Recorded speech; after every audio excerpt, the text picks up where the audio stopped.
All right, let me paint you a picture here. It's the end of the month, and you're scrolling through your bank account. Doing that thing we all do where we're half checking our balance, half pretending we didn't just see that number. And you're thinking to yourself, wait, where did all my money go? You got paid 2 weeks ago, made decent money this month, actually. But somehow, you've got like $380 left until your next paycheck. And rent's not even due yet. So you start going through your transactions, right? And that's when you see them. Netflix, $15.49. Spotify, $10.99. That fitness app you haven't opened in 3 months, $12.99. Disney Plus, Hulu, Amazon Prime, that meditation app your friend recommended, cloud storage you forgot you were paying for. And here's the thing, none of these feel expensive on their own. I mean, it's just $10 here, $15 there. No big deal, right? Wrong. Dead wrong. Because while you're sitting there thinking these little subscriptions are harmless, they're quietly, silently draining thousands of dollars from your future. And today, I'm going to show you exactly how much this is actually costing you and what you should be doing instead. My name is Mark, and I spend way too much time thinking about how subscription services are designed to separate you from your money. If you're someone who feels like you make decent money but somehow can't seem to get ahead financially, make sure to hit the subscribe button. Hey, you! Subscribe now! Come on, hit that button! Yes, you're awesome! Look, the average American now has 12 paid subscriptions. 12. According to a 22-3 study by C+R Research, the typical person spends around $273 per month on subscription services. But here's what's absolutely wild. When those same people were asked to estimate how much they spend, they guessed around $86. Think about that for a second. People are underestimating their subscription spending by over 200%. They literally have no idea how much money is leaving their account every single month. Now, you might be thinking, okay, Mark, but $273 a month, that's not that much money. I spend more than that on groceries. And that's exactly the trap talking. That's exactly what these companies want you to think. So let me show you what $273 a month actually costs you.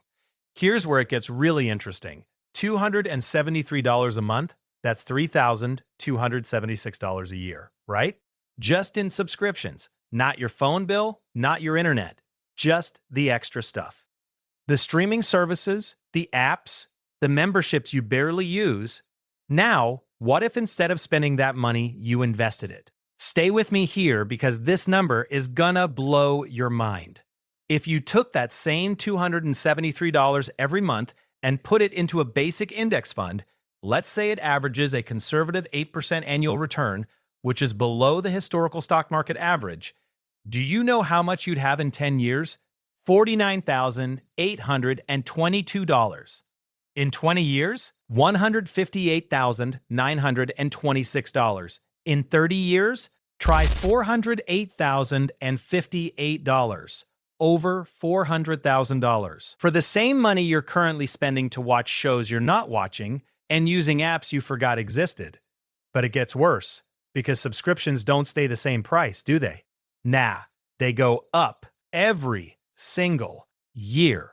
Netflix was $7.99 when it launched streaming. Now, the standard plan is $15.49. That's a 93% increase. And they're not done. None of these companies are done raising prices. So that $273 you're spending today, give it a few years, it'll be $350. Then $400. Then more. Meanwhile, that compound interest I just showed you, that keeps working for you instead of against you.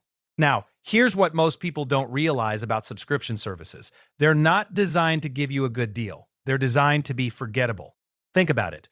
When you buy something outright, let's say you buy a $60 video game, you feel that purchase. You think about it. You decide if it's worth it. Maybe you wait for a sale, but a $9.99 monthly subscription? That's invisible. It's small enough that your brain just doesn't register it as a real expense. And that's the entire business model. There's actually a term for this in behavioral economics. It's called pain of paying, and subscriptions are specifically engineered to minimize that pain. They make it so easy to sign up. Just one click, maybe a free trial to hook you, and then so annoying to cancel that you just don't. According to research from the University of California, about 42% of subscribers forget they're paying for services they no longer use. 42%. That's almost half of all subscription holders throwing money away every month because canceling feels like too much work. And the companies know this. They count on this. Why do you think they make you go through 6 different screens to cancel? Why do you think they ask, "Are you sure you want to cancel?" and then offer you a discount to stay? Because they know that most people, even people who want to cancel, will give up halfway through the process. It's not a bug, it's a feature. Here's another thing, and be honest with yourself here. How many of your subscriptions do you keep just in case? Well, I might want to watch something on Disney Plus next month. I should be using that meal planning app. I might go to the gym this week. Spoiler, you won't. Look, I get it. I really do.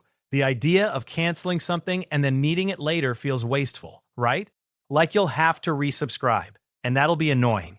But here's the reality check you need. If you haven't used a subscription in 30 days, you're not going to use it. And even if you do need it later, you can just resubscribe. That's the whole point of subscriptions. They're not going anywhere. But what is going somewhere is your money. Every single month, whether you use these services or not, what you should do instead, the 3-step system. All right, so enough doom and gloom. Let me give you the actual solution here. Step 1, the subscription audit this weekend, and I mean this weekend, not someday when you feel like it. You're going to sit down and list out every single subscription you have. And I mean everything. Your streaming services? Yeah. But also, that premium LinkedIn you never use your Costco membership. If you only go twice a year, you're losing money.